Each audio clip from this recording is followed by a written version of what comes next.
Hi, I'm Wendy. I'm Lori. And we are small business owners in Northwest Ohio. And we thought we'd start a podcast. Welcome to Hot Topics. Cool Friends.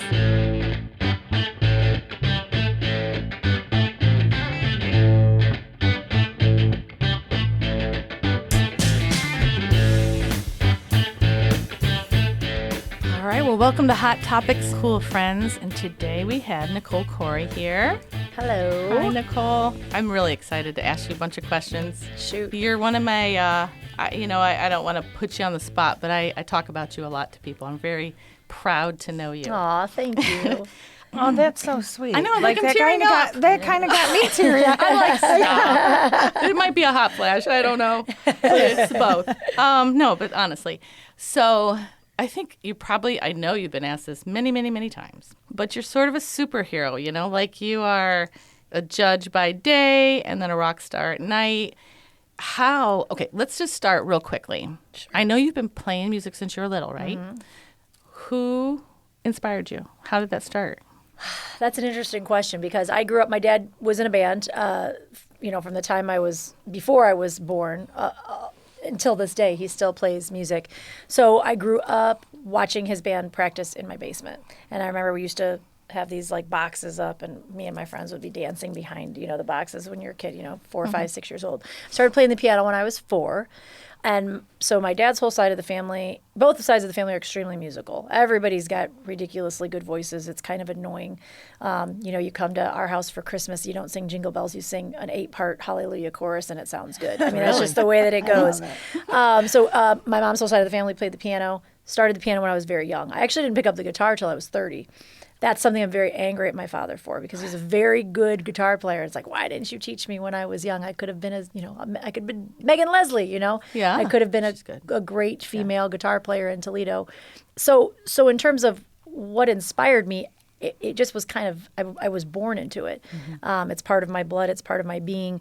I grew up listening to Led Zeppelin and Janis Joplin and Jimi Hendrix. So those are my, my trilogy of greatness right there. Mm-hmm. I didn't really start singing, not by choice, but singing myself till I was in law school. And that was because I was the piano player. So I was always the accompanist. So for the choirs and for the Rebel Airs and show choirs and all of those things. And for my sister, who was a great singer, I was always the piano player.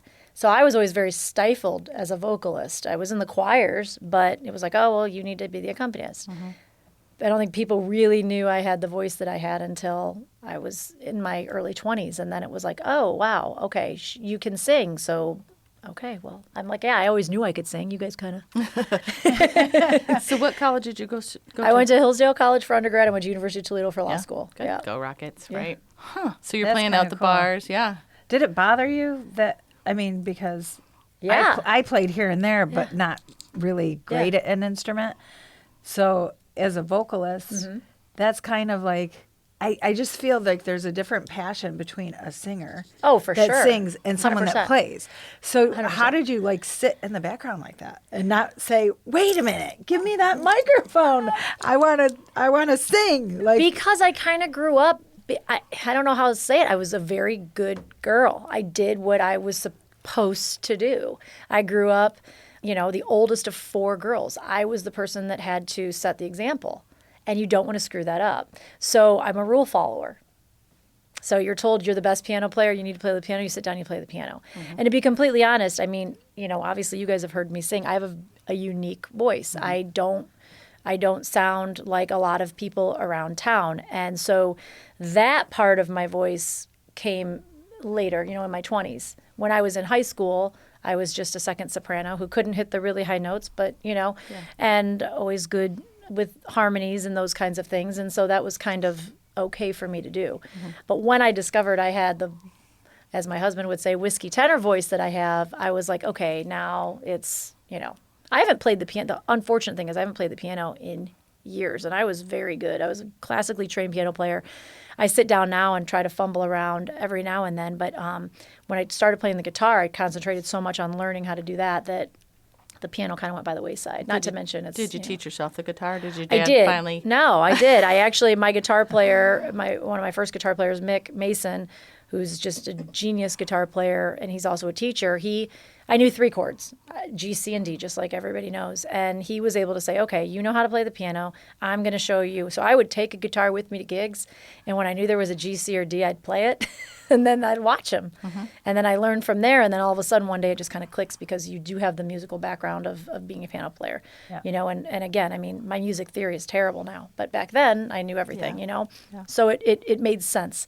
What I really want to do, I mean, I'm a rhythm guitar player, you know. I would love to delve into teaching myself or to get somebody to help me actually learn, you know, notes better and practice that. But life is busy. Yeah, so a little bit. Yeah, speaking of that, so how did the law piece come into how old were you? You were like, you know, I think I'll go to law school. Again, rule follower. No, I'm one yeah. of those people that if I say I'm going to do something, I do it. And that's just the truth. So I grew up thinking I was going to be a professional dancer. That's what I grew up thinking. It was 8th grade, and we had to go take a trip to the University of Toledo to follow, you know, students around, look at college life, see what that's all about.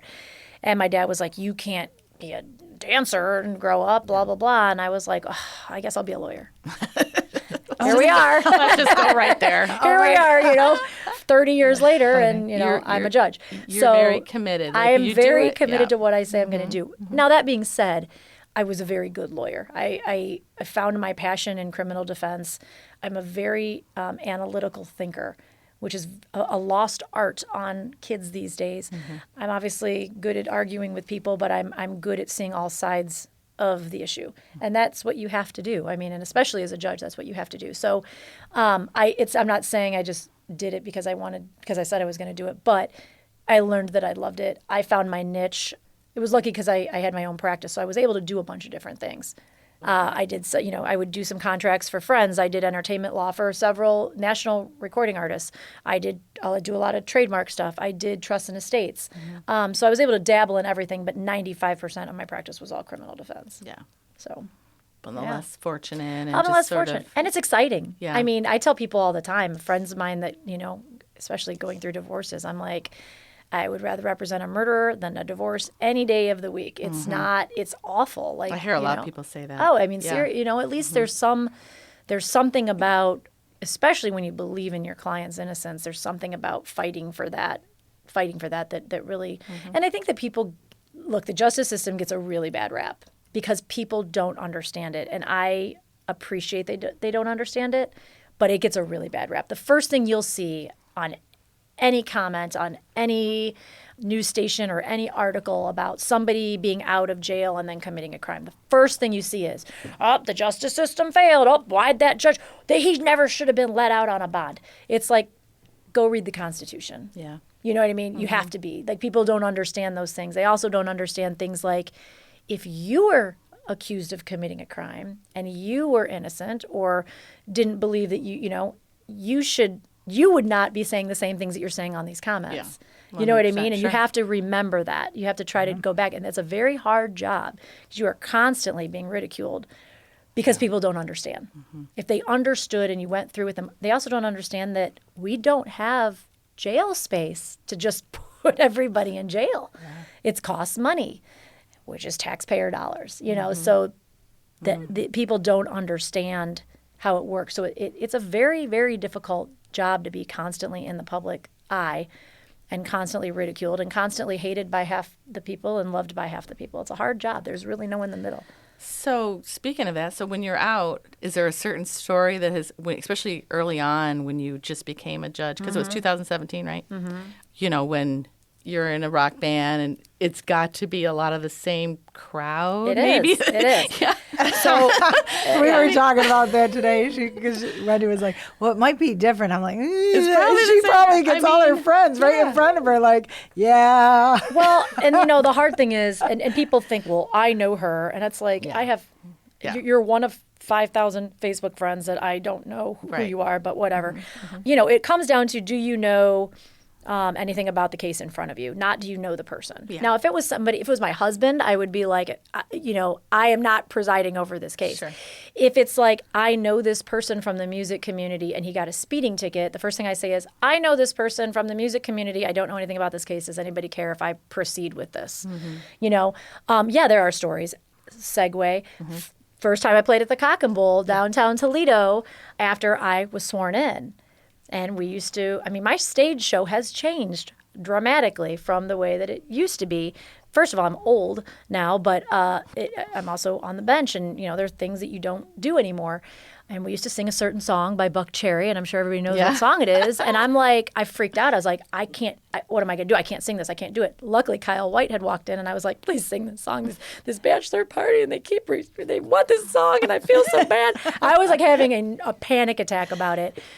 I don't feel that way anymore, but I also don't sing. It's also a terrible song. It's kind of a terrible song. Or you're playing a gig and there's a defendant that works at the same place that you're playing at. And they're like, oh, and then you sit there and you say to yourself, well, I'm certainly not having a drink tonight because I know that's going to get thrown in my face. Just little things like that. So it hasn't really thrust itself. I mean, yes, there are people who will always make those comments and say things, and the haters are going to hate. It's a hard thing to run a political campaign if you really want to find out how tough your skin is, because it is not a fun experience. No, at it's all. not. It's awful. I'd be crying I could never. It's awful. You do a lot of things in private to get out that frustration, but it is a terrible way to get a job.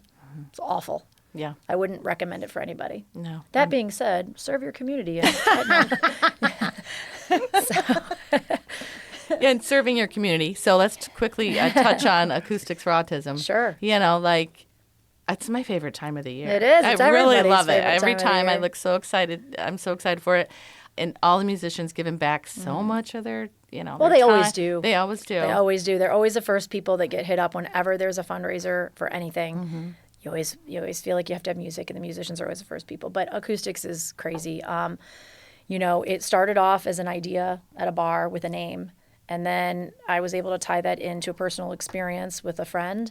And here we are 17 years later. I mean, if you look at where it started at the Village Idiot in Maumee, and, it started there with, I go back and forth because I got to find the original list. It was either 12 or 17 bands. I'm going to go with 17. I think it was closer to 12, though.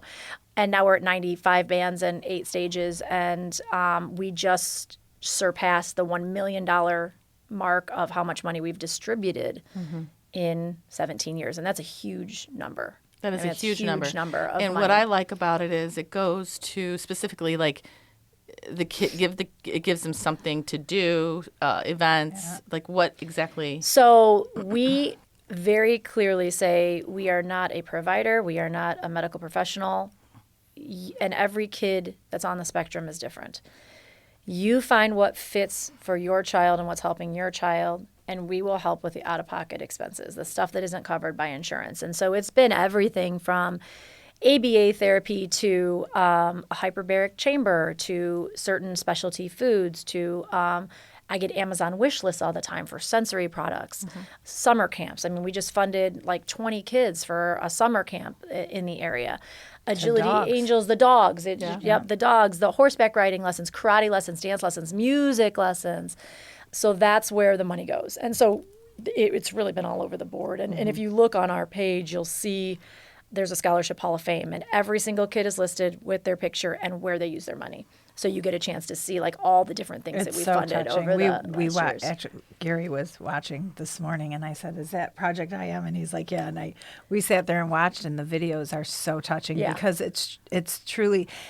I'm not bashing other fundraisers, but you don't really see where the money goes. No, you don't. Yeah. You don't. And with Project I Am, you see. Yeah. And you see, I'm going to start crying, but you see how it touches all these families. Yeah. Well, and that was, to be honest, back to, when I say I'm going to do something, I do it.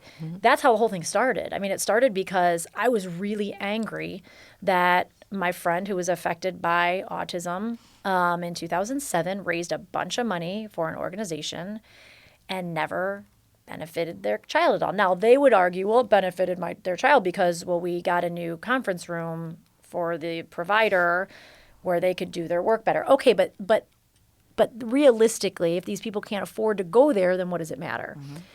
So it made me angry. And I said, I'm going to do something about it. That's something I said to you earlier. I don't talk about what makes me mad. I do something to fix it. I'm just a doer. And that's try to make things better. Try to leave the world better from everything that you touch and everything that you do. And if you can do that, and if everybody can do that, then the world would be a better place. 100%. You know, but, and I get that not everybody has a crazy organized ADD mind like I do that can do 50 things at once. And I can, and it's crazy, but I can. That's me. That's who I am. That's my personality. That's where my energy comes from. People are always like, what do you mean you don't drink coffee? I'm like, I don't drink coffee. I don't do drugs, you know, obviously. But I just have this natural energy. It's been like this since I was a child. And I've found a way to focus that on a project, and then that's how I do what I do. And it takes a lot. That event is a lot of work, and it's a 365-day-a-year job. And, you know, for the event, there are tons of really reliable volunteers that help me put that event on. But when it comes to the day-to-day running of the charity, that's me. When it comes to, you know, making sure everything's done and the bills are being paid and the taxes are being filed and the kids are, everything is being done, the websites are being done, everything's being done. That's me, and it's a lot of work, especially right now when you're getting, especially after the success of Acoustics. I mean, we've gotten so many applications since March. We've blown through the $280,000 that we've raised. We blew through it in 2 months, giving out that many scholarships. I mean, it's a good thing. That's fabulous. But it's a lot. Yeah, it is a lot. You probably, the minute it stops, you got to start planning it right away. Yep. Yeah. Yeah, and I mean, I know we have Scott here with us too today. So, you know, maybe, Scott, can you say something about your part in it, all of it? Because we see your face all over media, and I just think that you guys are such a great team together. Thank you. No, my role in this has always been enthusiastically embraced by the team that had worked with Nicole for years before I showed up, to keep her calm. And to so if you talk to Lenny and Brian, they love me because you talk about passion. They would find themselves on the receiving end of the passion when things wouldn't go right, and so I've helped. The Nicole Whisperer. I'm the Nicole Whisperer, and that was we hit it off as friends, you know, long before we became romantically involved. So that's how did you guys meet? Through music. I think, you know, I always want to get her in a band because I loved her voice. I heard it.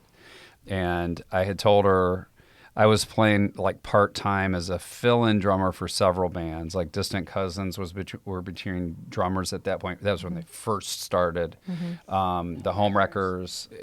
I was starting a couple other projects, but I wanted to get in a band at that time that would be sustainable for me and what I wanted to do. And she would have been the perfect singer. So I was bugging her for years to let me be her drummer, you know, and we'll build a band around it.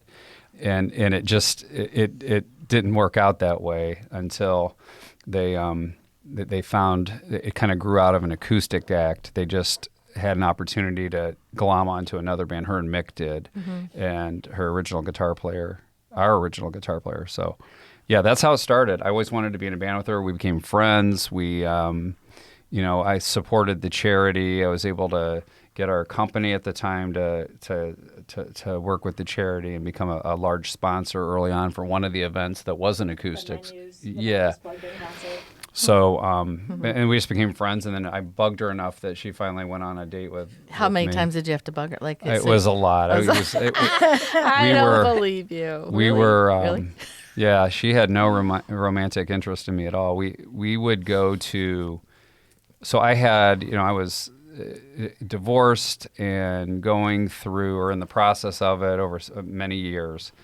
I would go to work functions often, you know, and you always have to take a date. And I didn't have a lot of respectable people that would go out on a date with me, you know, that would be someone that you'd be proud to bring to one of those events. Yeah. She would come as my buddy, and we would just have so much fun. And I think, you know, eventually it just wore on her. It wore on her, but it's always good to be friends first. Like that, you know, don't you think that's a great way to start? I tell my kids that.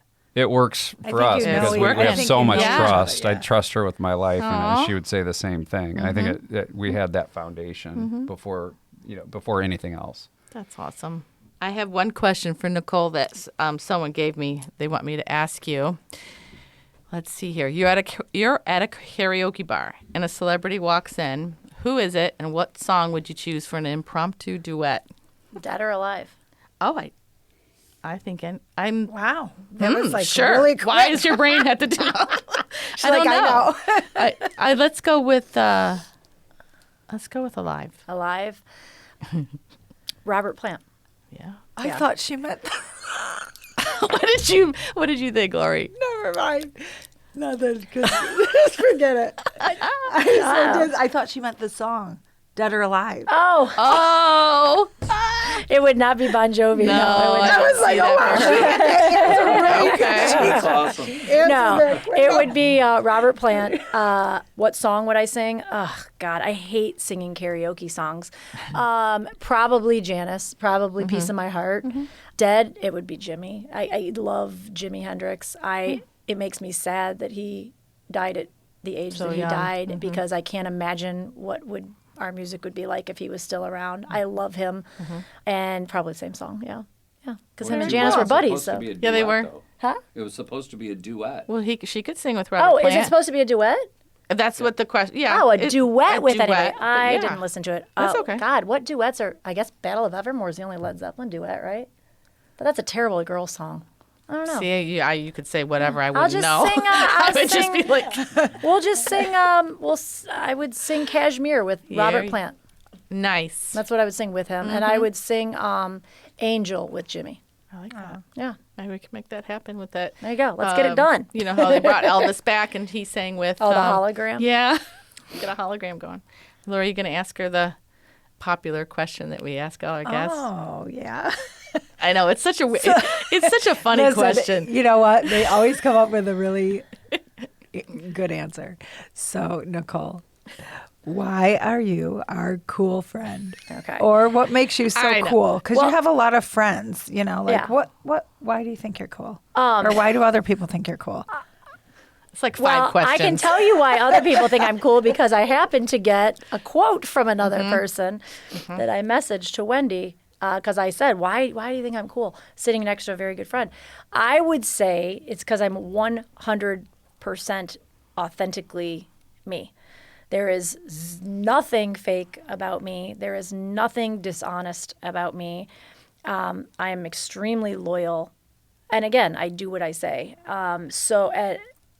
You know, as a friend, I'm the organizer and the mama bear and the person who's always making sure things are happening, making sure people's birthdays are celebrated, making sure that even though we might fall off the grid for months at a time, we all come back together no matter what it's about. I don't know. I mean, yeah, it's cool that I'm a judge and I play in a rock band. That's really cool. But when you take all of that stuff that I think I have to offer the world and the community, it's a really cool mix of stuff, and it's 100% real and just me, and that's love it. why I'd say. And I'm Scott Hayes' wife, so There you go. I mean, yeah, makes it and he pretty looks- cool. He looks really good in blue. Yes, and I'm going to, when we air this, I'll attach the quote from Jay. Yeah. because that was really nice. Yeah, it was. Really beautiful. But Are you a Leo? Yeah. I am. Oh, yes, me I too. am. I was going to Because ask her that. well, I'm glad you did it because you remind me of Wendy a lot. July 27th, August 4th. 7/27/77. I was due on August 4th. Were you? No, August 1st. Never mind. Forget that. 66 here, but whatever. It's all a blur. 7/27/77. Yeah, I was going to ask you if you were, because, you know, we just get in our brains. It's a Leo thing. It You're is just totally a thing. going to do it. I'm going to 100%. take in charge of Yep. it. Yeah. Yeah, and you guys can't get along with that many people, but Sagittarians you can. You think? I think I'm Leos get along with teasing. that. You get I mean, along with everybody, but Sagittarians let you do what Yes. you This what is we true. do. This is true. and they don't get yeah. snarkity about it. They're like, that's them. Snarkity. They I'm gonna wanna- use that word. They want to be in charge, Yeah. and it's true, though. great because you do. Like I always say that if I need something done, I'm going to give it to Wendy. Now I know I can give it to Nicole. Yeah, give it to Nicole. I'm just going to add some more to her plate. There No, you go. I'm teasing, but Anytime. you guys get stuff done. That's good. What about Virgos in this? How does a Virgo and a Leo get along? really well. I just will have They to do that. They do I don't know. because I know that from the past. I can tell you It works. Aquarians aren't my friends usually. Sagittarians aren't. Aquarians. Aquarians. Aquarian. Oh, yeah. I dated a couple Aquarians. We should do a whole podcast. But on you that. love Sagittarian girls, right? My mother is a Sagittarius. See, Okay. So will you come back? Always. Awesome. Always. Awesome. It was really fun talking to you and learning those things I didn't know. yeah, I didn't know a lot of that. That's very Well, I appreciate you guys having us on. Anytime. Thank you. Thank you very much. thanks.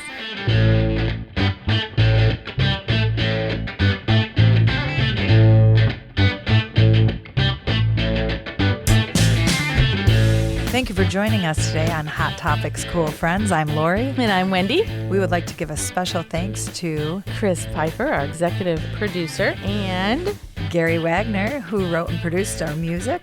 if you guys have any questions or comments and you want to listen to more of these wonderful episodes, head on over to wgte.org/coolfriends or anywhere you stream your podcast. And remember, To thank your local business owner, and go out and hear a local musician.